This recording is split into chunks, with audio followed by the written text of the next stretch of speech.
Bonjour, c'est Hervé Lausson, énergéticien et psycho-énergéticien pour HCL Bio. Je fais cette vidéo dans le cadre de mon défi 2020 et ce soir j'ai l'intention de vous parler du thymus. Alors, je ne suis pas médecin, je ne vais pas vous faire un cours d'anatomie, je serais totalement incapable.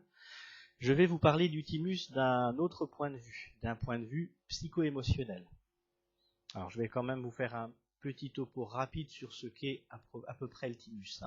Le thymus, du grec thymos, ça signifie excroissance charnue. C'est une petite glande qui se situe quelque part par ici, en dessous du sternum. Cette petite glande a divers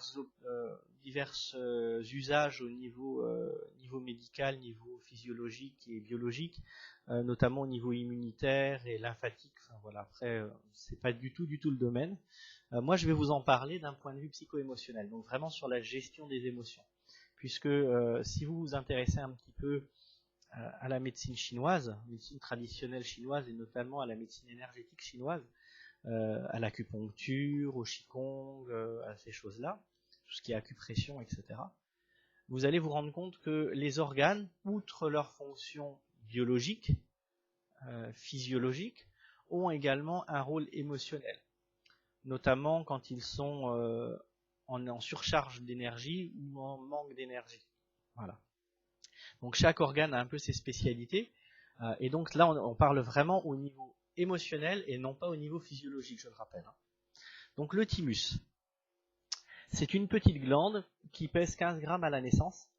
À la puberté, elle atteint 35 grammes. Ensuite, on va parler en médecine d'involution. Le thymus va commencer à diminuer sa masse. Alors, à 20 ans, il ne pèse plus que 25 grammes. 15 grammes à 60 ans et à peine 6 grammes à 70 ans. C'est assez étonnant. Ça s'explique de diverses manières. Là, je vous laisse faire des recherches au niveau physiologique pourquoi cet organe diminue. En psycho-émotionnel, on va parler d'atrophie. Alors, d'atrophie émotionnelle. Donc, le thymus, bien qu'il involue, il atrophie également.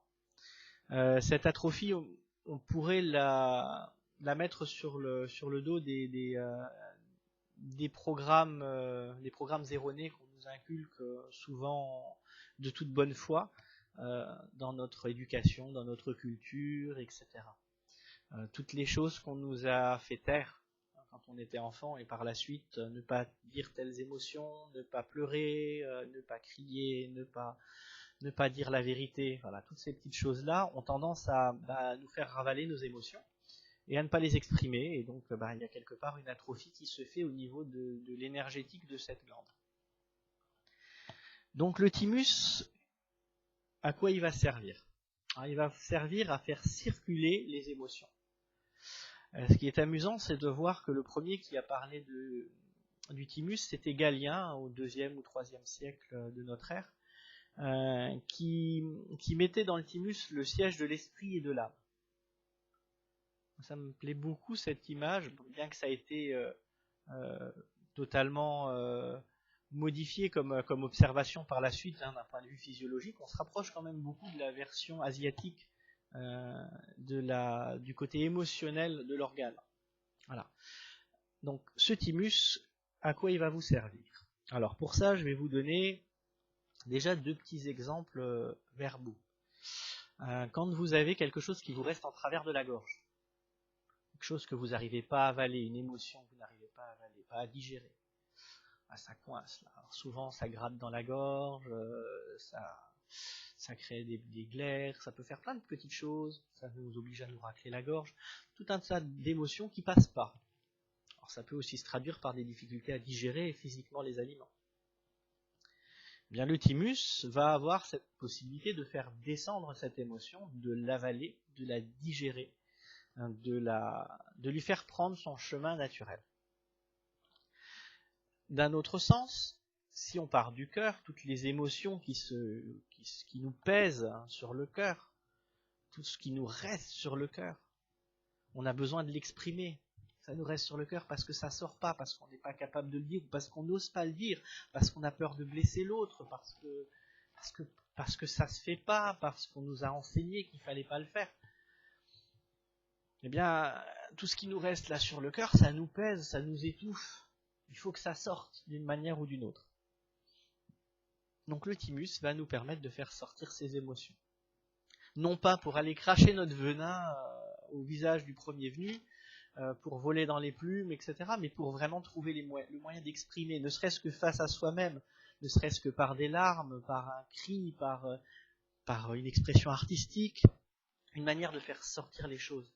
Quelque chose qui doit vraiment bouger, qui doit sortir, qui doit s'exprimer et se libérer, nous libérer de nos émotions. Alors comment on va travailler sur le thymus? On va y travailler un petit peu comme en EFT. Emotional Freedom Technique. Je vous invite à aller voir la petite vidéo que j'avais fait sur le sujet. Donc on va stimuler des points d'acupuncture qui vont envoyer des impulsions énergétiques aux organes liés à ces points pour pouvoir nous aider à exprimer, à libérer ces émotions. Il existe des ouvrages où on va vous dire qu'avec juste le thymus, on peut faire la même chose. Là, je ne suis pas d'accord. Là, on va être sur de la méthode Coué, ce qui est très différent. Bien que les origines, les bases soient les mêmes, la méthode Coué, il faut absolument 21 jours minimum pour avoir un effet. Alors que l'EFT, vous pouvez avoir un effet en quelques minutes ou quelques jours. C'est quand même une très grosse différence. Donc le thymus, il se situe donc à peu près par ici. Par contre, quand on va le stimuler, c'est pas exactement sur la glande qu'on va stimuler. On va chercher ce point. Et le point de stimulation, on va le trouver en faisant des tapotements qui vont faire vibrer la voix. Alors le tapotement, c'est à peu près 3 battements par seconde, sur une force suffisante pour sentir l'impulsion, mais pas trop forte pour pas se blesser non plus. Le but, c'est pas de se faire des bleus, de se taper dessus. Non, c'est pas du tout ça. C'est un petit peu comme quand on tape sur un clavier un peu dur ou une vieille machine à écrire. Si vous voyez un peu la force qu'il faut mettre dessus sur une machine à écrire, c'est à peu près cette force-là. Donc pour trouver ce point, eh bien on va tapoter, on peut monter ou descendre le long du sternum. Et à un moment, quand on parle, ça vibre. Ben là, on est sur le bon point. Faites le test. Il y a un endroit où ça vibre plus fort. Je ne sais pas si ça s'entend dans la vidéo. Faites le test pour vous, vous allez vous remarquer tout de suite le petit endroit où ça vibre, c'est vraiment le point qu'il faut stimuler. Donc cette stimulation, vous pouvez la faire, alors je dirais minimum 1 minute, vous n'êtes pas obligé de le faire pendant un quart d'heure. Par contre, vous pouvez le faire 2, 3, 5, 10 fois dans la journée, autant que vous en avez envie. Cette impulsion n'est pas énorme. Bien sûr, c'est pas ça qui va relancer l'organe, qui va le faire fonctionner, qui va le faire croître.